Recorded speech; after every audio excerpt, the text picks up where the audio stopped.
Hey everybody, I welcome you all to the second part of the PTE 365 of Polity 2024. पहले part में हमने सब cover करा हुआ है. सेकंड पार्ट में we moving to the legislature. Okay, मतलब इसमें बेसिकली पार्लियामेंट वगैरह की चीज़ों के बारे में बात होगी. Will try to talk about it. ठीक है, इसमें बहुत सारी चीज़ें फालतू दी हुई हैं जिसका एग्जाम के लिए कोई भी रेलेवेंस नहीं है. Will just try to filter them out और जो बेसिक कॉन्सेप्ट है मैं आपको समझाने की कोशिश करूँगा. ठीक है, अब पहला टॉपिक यहाँ पे कहता है नो कॉन्फिडेंस मोशन. स्टैटिक का पार्ट है. स्टैटिक में जब पार्लियामेंट पढ़ते हैं हम लोग तो सबको पता होता है, पढ़ते ही हैं. और अगर आपने नहीं भी पढ़ा है तो मैं जो पॉलिटी का कोर्स दूंगा उसमें मैं आई will cover these things in very comprehensive and crisp manner. Okay, तो बेसिकली नो कॉन्फिडेंस मोशन का मतलब क्या होता है मैं आपको बता देता हूँ शॉर्ट में. इसमें क्या होता है कि लेजिस्लेचर जो होता है वो इसको पास करता है. ठीक है, इंट्रोड्यूस भी लेजिस्लेचर करता है, पास भी लेजिस्लेचर ही करता है. किसके अगेंस्ट करता है? एग्जीक्यूटिव के अगेंस्ट करता है, मतलब कि काउंसिल ऑफ मिनिस्टर्स के अगेंस्ट करता है. ठीक है, अब लेजिस्लेचर क्या चाहता है कि काउंसिल ऑफ मिनिस्टर अगर अच्छे से काम नहीं कर रहा है तो they will introduce this bill in the parliament और may be in the state legislature कि भैया आप अच्छे से काम नहीं कर रहे हो, आप रिजाइन कर दो. ठीक है, तो उसको अपना ना सम्मति दिखाना पड़ता है कि आई हैव द कॉन्फिडेंस और नॉट. ठीक है, मेरी मेजोरिटी है या नहीं. ठीक है, तो वोटिंग अगेंस्ट हो जाती है. वोटिंग में अगर हार जाएगा तो दे हैव टू रिजाइन.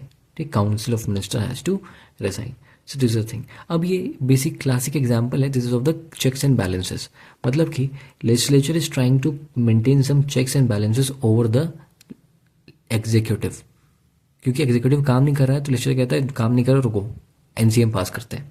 ठीक है, सो इसमें एक और कॉन्सेप्ट समझ में आता है कलेक्टिव रिस्पॉन्सिबिलिटी. मतलब कि अगर काउंसिल ऑफ मिनिस्टर के अगेंस्ट एनसीएम पास हो गया so the entire council of minister will have to resign. ऐसा नहीं होगा एक मिनिस्टर रह जाएगा, नहीं, entire council of minister has to resign, be it in the Lok Sabha और राज्यसभा. तो यहाँ पे एमसीक्यू के लिए क्या इंपॉर्टेंट है? Now I will tell you कि एमसीक्यू के लिए क्या इंपॉर्टेंट है, एग्जाम में क्या आएगा. ठीक है, तो देखो, तो पहली चीज एग्जाम के लिए आएगी कि this thing can only be moved in only in Lok Sabha.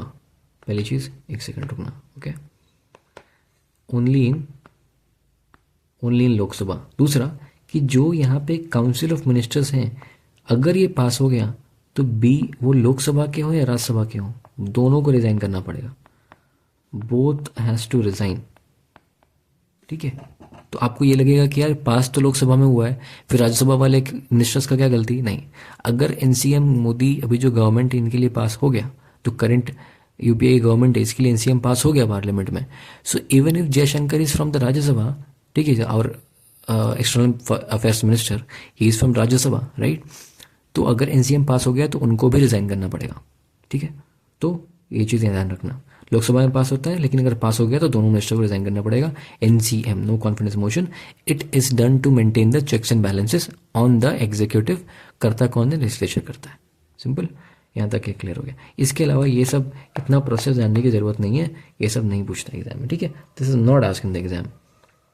दूसरी चीज़ कि इसका जो प्रोसीजर है नो कॉन्फिडेंस मोशन का ये नहीं दिया हुआ है कॉन्स्टिट्यूशन में. अब मैं आपको एक ट्रिक बताता हूँ कि कॉन्स्टिट्यूशन में बहुत सारी चीज़ें नहीं गिवन है. ठीक है, कॉमन सेंस बताओ यार, इतना बड़ा कॉन्स्टिट्यूशन भी तो नहीं है ना. मानता हूँ ह्यूमंगस है, बट पार्लियामेंट के डे टू डे ऑपरेशन के लिए देर हजार चीज़ें हैं. तो किस तरीके से करना है किसी भी चीज़ का रूल्स एंड प्रोसीजर नहीं दिया हुआ है कॉन्स्टिट्यूशन में. ठीक है, लेकिन ये सब रूल्स प्रोसीजर कहाँ दिया होता है? तो इनका ये rules and procedure conduct business का रूल्स है. ठीक है, इसमें दिया होता है, इसके अकॉर्डिंग ये लोग फंक्शन करते हैं. ठीक है, लेकिन कॉन्स्टिट्यूशन में दे दिया हुआ है ऐसा अगर स्टेटमेंट में आता है तो उसको हम गलत कर देंगे. It is not right. ठीक है, okay, not given in the constitution. Now coming to the parliamentary privileges. देखो ऊपर से इसको ऊपर से पढ़ लेना है, ज़्यादा डीप जाने की जरूरत नहीं है. इतना क्वेश्चन इससे नहीं आता क्योंकि हम हर चीज़ जितना भी कोशिश कर ले we can not read and understand everything. ठीक है, टेक्निकलिटी में घुसोगे यार तो इतना ज़्यादा पढ़ने को है कि you will study for like 10 years, तभी कंप्लीट नहीं होगा. We are here to clear the exam, we are not here to be an academician. ठीक है, एकेडमिक्स नहीं करने आए हम लोग, पीएचडी नहीं कर रहे हैं हम लोग. ऑल राइट, सो ऊपर से पढ़ेंगे. तो पहली चीज़ कि पार्लियामेंट्री प्रिविलेजेस कॉन्स्टिट्यूशन में नहीं दिया हुआ है, ये तो हमें पता है यार, तो बेसिक चीज़ है. ठीक है, कॉन्स्टिट्यूशन में नहीं दिया हुआ है. Okay, all right, now moving forward, just a second bro. Yes, okay, ये Narasimha Rao case judgment came in the backdrop of. यार ये मैं जान के क्या करूँगा? क्या यूपीएससी के पास क्वेश्चन खत्म हो गए क्यों मेरे से इतना माइक्रो डिटेल्स पूछेगा? नहीं पूछेगा. ये सब फालतू में टाइम वेस्ट नहीं करना है. ठीक है, लीगल इम्यूनिटी देता है लेजिस्लेचर को against the criminal prosecution, bribery charges. ठीक है, ठीक है। अब यहाँ पे एग्जाम के लिए क्या इंपॉर्टेंट है, देखो यार, पार्लियामेंट्री प्रिविलेज का मतलब क्या होता है कि लीगल इम्यूनिटी देता है पार्लियामेंटेरियंस को, उनको कुछ प्रिविलेजेस मिलते हैं पार्लियामेंटेरियन होने के नाते। अगर वो पार्लियामेंटेरियन है उस बिहाफ पे उनको कुछ ना कुछ प्रिविलेज मिलता है। अब अगर प्रिविलेज नहीं फॉलो किया गया तो ब्रीच ऑफ प्रिविलेज हो जाएगा, कॉमन सेंस, कोई खास बात नहीं है। देखो उतना ज़्यादा ये सब इंपॉर्टेंट नहीं है। If you want to skip you can skip this things. ठीक है, अब मान लो ये प्रिविलेज, मैं तो बोलूँगा अगर मैं होता तो आई विल स्किप दिस, मैं इसको बिना कुछ सोचे स्किप कर दूंगा। ठीक है, बेस्ड ऑन माई एक्सपीरियंस, क्योंकि आपको कुछ ना कुछ कैलकुलेटेड रिस्क तो लेना ही पड़ेगा। यहाँ पे रिस्क हमेशा ही है, रिस्क तो हर जगह है ना कलिंग भैया, right. Risk is everywhere, what ever you do you have risk, तो रिस्क लेना पड़ेगा। But this risk is not a blind risk but it is a calculated risk. ठीक है, based on experiences, PYQs and all. अब privilege committee, अरे यार ये committee में कितने मेंबर्स है, क्या ये इंपॉर्टेंट कमेटी नहीं है। अगर मान लो एग्जाम में पूछ लिया तो मेरा बैड लक, बट इतना रिस्क तो लेना पड़ेगा। ठीक है, तो क्या यूपीएससी के पास क्वेश्चन खत्म हो चुके हैं कि वो इन फुद्दू टॉपिक से पूछेगा? नहीं पूछेगा। ओके, इतना मान के चलना है, आगे बढ़ना है, कॉन्फिडेंट रहो। ठीक है, contempt of house, contempt of court इतना पढ़ना था, ये सब क्या पढ़ना है, कुछ नहीं। एक्सपल्शन ऑफ लॉ मेकर्स, यार ये सब नहीं पढ़ना है। ठीक है, ये सब बिल्कुल नहीं। इतना माइक्रो टॉपिक पढ़ना पॉसिबल है क्या? बिल्कुल नहीं। ठीक है, तो let's not lose our sleep over the weak topics. Okay okay, now coming here, मैं ये PDF अपलोड कर दूंगा, don't worry. Okay, now basic static, now anti defection law. अब देखो यार, एंटी डिफेक्शन लॉ के बारे में बात करें, it's a basic topic, static में है। जब लक्ष्मीकांत पढ़ते हैं हमारी पॉलिटी के स्टैटिक में ये चीज़ कवर होगी, तो उस पर ज़्यादा समझने की ज़रूरत नहीं है। ठीक है, बट अभी कुछ चीज़ें मैं ऊपर बता देता हूँ, देख लो आप। पहली चीज़ कि 52nd अमेंडमेंट एक्ट 1985 से इसको इंट्रोड्यूस किया गया था, 10th शेड्यूल में दिया हुआ है। 10th शेड्यूल की बात आएगी, मतलब एंटी डिफेक्शन लॉ के बारे में बात हो रही है। ठीक है, इसको यूज़ करके हम डिस्क्वालीफाई करते हैं। ठीक है, लेजिस्लेटर्स को। ठीक है, अब वो लेजिस्लेटर जो होते हैं, they can be member of parliament, they can be member of legislative assemblies also. तो MP MLA दोनों को यूज़ कर सकते हैं। तो MCQ क्या बन सकता है यहाँ पे कि क्या सिर्फ MP को कर सकते हैं? नहीं, MP MLA दोनों को हम यहाँ पे कर सकते हैं। Okay, both. Alright, now disqualification होता है, ये pre-2022 में ये क्वेश्चन आ चुका है, so it can be asked again, but हम जब इसका स्टैटिक पार्ट कवर करेंगे तो इसको हम लोग कवर कर लेंगे वहाँ पे। ठीक है, तो अपने पास जहाँ पर भी आप लिस्ट बना रहे हो टॉपिक्स की, वहाँ पे इसको लिख सकते हो कि anti defection law is important this year also. क्यों भैया? क्योंकि Maharashtra speaker dismissed all petition seeking the disqualification of MP under the anti defection law. तो न्यूज़ में रहा है, इसलिए एंटी डिफेक्शन लॉ हर साल ही रहता है न्यूज़ में। ठीक है, बट इसको देख लेंगे, इट्स एवरग्रीन टॉपिक। ठीक है, एवरग्रीन टॉपिक है ये। Okay, now coming going forward, ये एक इंपॉर्टेंट हो जाता है कि एंटी डिफेक्शन लॉ पास कौन करता है? प्रिसाइडिंग ऑफिसर करता है। अगर लोकसभा में है तो स्पीकर करेंगे, राज्यसभा में तो चेयरपर्सन करेंगे। वो एब्सेंट है तो वाइस चेयरपर्सन करेंगे, और लोकसभा में अगर स्पीकर एब्सेंट है तो आपके डेप्यूटी स्पीकर करेंगे। ठीक है, जो भी उस हाउस को प्रिसाइड करेगा वो मूव करेंगे।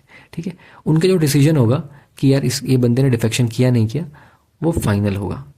ठीक है, वो defection will be final, it should not be question in any court of law. क्यों? अब आपको लगेगा जुडिशियल रिव्यू से बाहर कैसे? जुडिशियल रिव्यू से बाहर नहीं है, एक्चुअली एक टर्म होता है जो कहते हैं हम सेपरेशन ऑफ पावर। ठीक है, तो ये पार्लियामेंट का इंटरनल मैटर है और जुडिशरी है।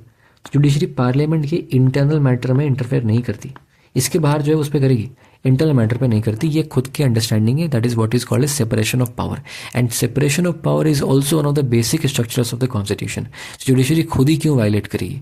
कभी कभी कर लेती है, इसीलिए उसको जुडिशियल ओवर रीच भी बोलते हैं। ठीक है, तो वो नहीं करना चाहिए, it's not a healthy practice. In general judiciary नहीं करती है। Okay okay, alright. व्हिप क्या होता है? मेरी पार्टी में, किसी BJP पार्टी से हूँ, ठीक है, मेरे पार्टी मेंबर्स कोई एक किसी चीज़ पर बात कर रहे हैं पार्लियामेंट में, तो मेरे को भी उस मोशन पे साथ में जाना पड़ेगा, that is what is whip. ठीक है, इसकी प्रैक्टिस कॉन्स्टिट्यूशन में नहीं है, नाम से ही इनफॉर्मल सा लग रहा है, कॉमन सेंस तो कॉन्स्टिट्यूशन में नहीं दिया हुआ है। ठीक है, okay. Now coming to the ordinance making power of the president and the governor. देखो, ordinance making power president governor की, when it I will cover this in the crash course. ठीक है, एवरग्रीन टॉपिक है और ये static का topic है, तो आई will cover this. Okay, don't worry about this, कुछ खास इंपॉर्टेंट नहीं है। ठीक है, इसको विल कवर लेटर। इतना बस देख लो कि ऑब्वियसली यार प्रेसिडेंट का जो ऑर्डिनेंस मेकिंग पावर है ये गवर्नर से थोड़ा ज़्यादा होगा। अब यहाँ पे एक चीज़ देख लो यार, यहाँ पे कि इस केस में governor of a state can not make an ordinance without the reference of the president, ठीक है, if the bill containing the similar provisions would have required the prior sanction of the president. इस statement को देखो यार, अगर मैं तुमको पढ़ाऊँ भी नहीं, तुमने पढ़ा भी नहीं हो आपने कहीं पे, तो क्या आप एग्जाम में जाके इस चीज़ को लिख ये टिक नहीं कर सकते? बहुत ही कॉमन सा जनरल सा स्टेटमेंट है कि जो चीज़ में प्रायर सैंक्शन लगना था प्रेसिडेंट का, उसके बिना ऑर्डिनेंस कैसे बना सकते हैं? बिल्कुल नहीं बना सकते। तो ये तो कॉमन सेंस वाली बात है, ठीक है। तो इस तरह if an act of state legislature containing same provision would have been invalid without receiving the president assent, वो तो बिना करे भी होता, तो ऑर्डिनेंस कैसे बना सकता है उस बारे में? अगर नॉर्मल लॉ भी होता तो वो भी प्रेसिडेंट के असेंट के बिना नहीं होता, तो वैसे लॉज पे ऑर्डिनेंस क्यों बनाएगा? आप समझ रहे हो इस बात को? तो कॉमन सेंस वाली बात है, इतना तो हमें कॉमन सेंस दिमाग को खुला रखना पड़ेगा, सब कुछ याद नहीं रख सकते, ठीक है। Secretariat of the parliament, parliament के 75 ईयर्स कंप्लीट हुए हैं, ठीक है। तो पार्लियामेंट का सेक्रेटेरिएट क्या है, क्या चीज़ें करता है, वो हमें यहाँ पे ऊपर ऊपर से आप देख सकते हो, बट मेरे according it is not that important, इसलिए मैंने इसको कुछ भी इस पर लिखा पढ़ी नहीं करी है, ठीक है।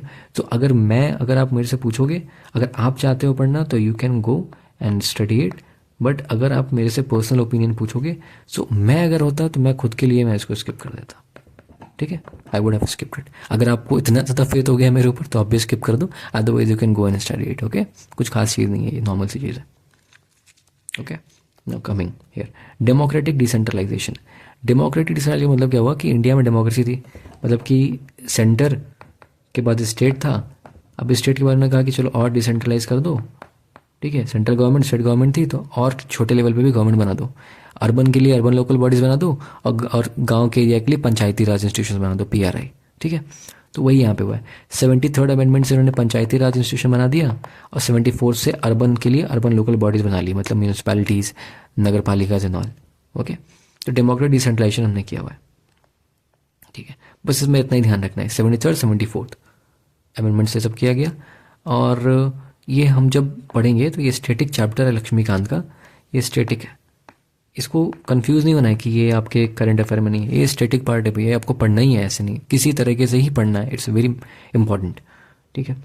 फाइनेंशियल और पंचायती राज इंस्टीट्यूशन, फाइनेंसेस कहाँ से इसके पास आते हैं, ठीक है। तो RBI ने एक रिपोर्ट रिलीज़ करी। देखो पहली चीज़ मैं बताऊँ आपको कि रिपोर्ट के ऊपर do not lose your sleep. Reports यहाँ पे आपके साल में 1000 रिपोर्ट्स आएंगे, आप रिपोर्ट्स नहीं पढ़ सकते। ज़्यादा से ज़्यादा क्या होगा, UPSC रिपोर्ट से एक क्वेश्चन पूछेगी, वो क्वेश्चन मैं नहीं करके जाऊँगा, खत्म बात, पीरियड, ओके। मुझे 80 क्वेश्चन का ही, 70 से 80 क्वेश्चन का ही टारगेट करना है कि इतने का कंटेंट मुझे आना चाहिए। 20 क्वेश्चन तो मैं मान के चलता हूँ कि यार 20 क्वेश्चन नहीं करना है मुझे, ठीक है। उस 20 में से एक मान लेता हूँ मैं, रिपोर्ट आएगा, मैं उसको नहीं करूँगा, मैं रिपोर्ट नहीं पढ़ना सकता। 1000 रिपोर्ट आता है कम से कम साल भर में, ठीक है। I can not do that. तो be smart, be selective, be confident about your choices कि हाँ मैंने किया है तो किया है, ठीक है। You own your shits, okay. So कुछ खास चीज़ नहीं है। Capacity building of urban local bodies, ठीक है यार। अगर कैपेसिटी बिल्डिंग कमीशन आ गया, इस तरीके से बहुत सारे कमीशन है, क्या सब सारे कमीशन के आप मेंबर्स, बॉडीज़, कंपोजिशन याद कर सकते हो? नहीं कर सकते, नॉट पॉसिबल, राइट। स्टैट्यूटरी के कर लेंगे, जो कॉन्स्टिट्यूशनल बॉडीज़ हैं, UPSC, election commission of India, इन सब का कर लेंगे, बट उसके अलावा जो इतनी सारी बॉडीज़ हैं उनका थोड़ी कर सकते हैं यार। तो उसके लिए UPSC will also expect you to use your common sense, ठीक है। तो कॉमन सेंस यूज़ करके वहाँ पे कुछ ना कुछ ऐसा एलिमिनेशन का तुमको देगा एग्जाम में, जिससे आप कर पाओगे, ओके। अब अर्बन लोकल बॉडीज़ मैंने बताया कि 74th अमेंडमेंट एक्ट से बनाया गया था, ठीक है। अर्बन एरिया म्यूनसिपैलिटीज़, नगर पालिका एंड ऑल, तो वही सारी चीज़ है। ये हम लोग स्टैटिक में जो भी इंपॉर्टेंट है वो लक्ष्मीकांत से करेंगे, अगर क्वेश्चन आएगा तो उसी से आएगा, उससे बाहर नहीं आएगा, ओके। नो पेसा को भी हम स्टैटिक में कवर करते हैं, तो उसके लिए भी टेंशन लेने की ज़रूरत नहीं है। स्टैटिक में this will be covered in your, एक मिनट में लिख लेता हूँ यहाँ पे, स्टैटिक में आपका ये कवर हो जाएगा, ओके। स्टैटिक में कवर होगा। तो 2 बार नोट्स नहीं बनाना, क्योंकि पिक्टोग्राफिक मेमोरी भी होती है। अगर मैं अपने लक्ष्मीकांत से नोट्स बना रहा हूँ तो मैं इसको यहाँ पे क्यों लिपापोती करूँगा? I will not do anything over here. Scribbling यहाँ पे करने से बढ़िया है, अगर मैं स्क्रिबलिंग यहाँ पे भी कर दूँ, वहाँ पे कर दूँ, सेम कंटेंट के लिए 2 जगह स्क्रिबलिंग करूँगा तो मेरा दिमाग डाइवर्ट हो जाएगा। एग्जाम में पिक्टोग्राफिक मेमोरी काम आती है, वो तो शॉर्ट स्पैन में, ठीक है। अगर एक ही जगह को बार बार रिवाइज करोगे, दिमाग में वो चीज़ फिट हो जाएगी आपकी। इसलिए सेम, जैसे मैं आपको एक चीज़ आपने नोटिस किया होगा, जो भी स्टैटिक है मैं उसको यहाँ दोबारा एक्सप्लेन नहीं कर रहा हूँ। वाई टू वेस्ट टाइम यार, जो मैंने एक बार पढ़ा हुआ है तो मैं वहीं जाके वापस पढ़ूंगा ना उसको, right? So that's that. Now come here. Panel of vice chairperson.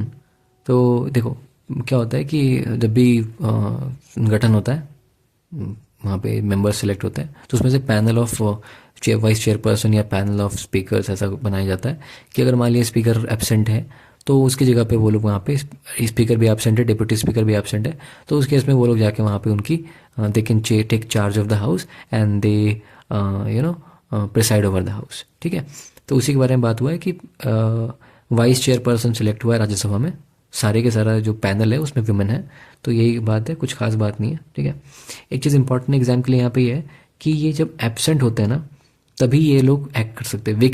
Vacancy आ गई अगर प्रिसाइडिंग ऑफिसर के स्पेस में, ठीक है, उनके सीट पे, तो उस केस में ये लोग प्रिसाइड नहीं कर सकते. उस केस में प्रेसिडेंट क्या करेंगे, किसी को अपॉइंट करेंगे, ठीक है, to preside over the house.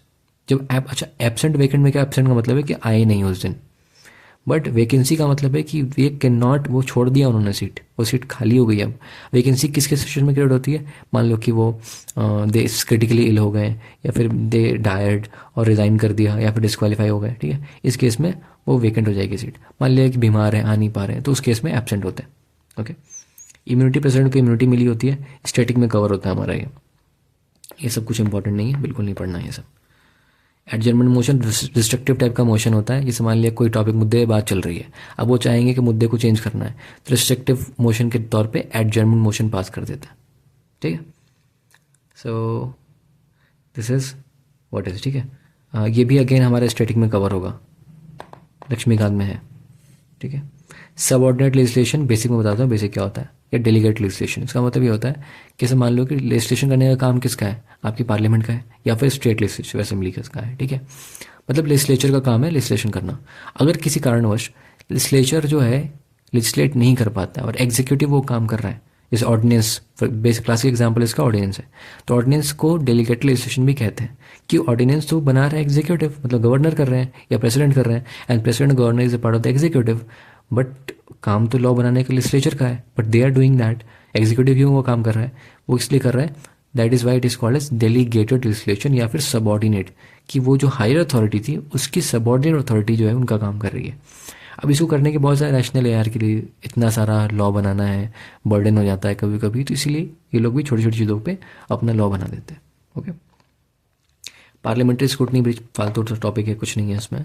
सरपंचपति का कॉन्सेप्ट देखा होगा वो पंचायत सीरीज़ में आपने, तो मतलब कि विमेन को रिजर्वेशन मिला हुआ है. ऐसे होता है कि इस साल सिर्फ वुमेन के लिए रिजर्वेशन, सिर्फ वुमेन ही लड़ सकती हैं वहाँ पे. ठीक है, तो बिहार में तो 50% रिजर्वेशन है, और स्टेट में मतलब सेंट्रल गवर्नमेंट ने जो है ये जो 73rd कॉन्स्टिट्यूशन अमेंडमेंट एक्ट था, इस एक्ट के अंतर्गत मैंडेटरी कर रखा है कि आपकी एटलीस्ट 1/3 जो सीट है ना वो विमेन के लिए रिजर्व रहेंगी. तो आपके एग्जाम में MCQ कहाँ से बनेगा, यहाँ से MCQ आपका ये बनेगा कि आपसे पूछ सकता है कि 1/3 जो सीट है वो रिजर्व विमेन के लिए सिर्फ और सिर्फ पंचायती वाले सीट पे है या चेयरपर्सन पे भी है, दोनों पे है. दोनों पे 1/3 सीट जो है वो रिजर्व्ड है. ये अगेन कोटा वाला इंपॉर्टेंट आपका नहीं है. ओके, इसको भी काट दो. यहाँ से आपका क्या हुआ, सो यहाँ तक आपका कंप्लीट हो चुका है. वी विल कवर यहाँ वाला नेक्स्ट लेक्चर में कवर करेंगे. Okay, let's not make the lecture long, so I will see you in the next lecture. Till then you can also go to the channel. I'm also covering economy, and I'll be covering all the subjects in a crisp and comprehensive crash course, which is absolutely free of cost. So जाकर एक बार try कर सकते हो. Trust me, it will help you a lot. आप 50-60 lecture देख के उतना समझोगे जितना मैं आपको क्योंकि मैं इसमें कंसाइज मैंने पढ़ाने की कोशिश करी है. ओके, और एग्जाम ओरिएंटेड फैशन में बताया है कि जो एग्जाम में आएगा वही बताया है, जो नहीं आता है वो मैंने नहीं बताया. Okay, so you can go and watch it. And I'll see you in the next.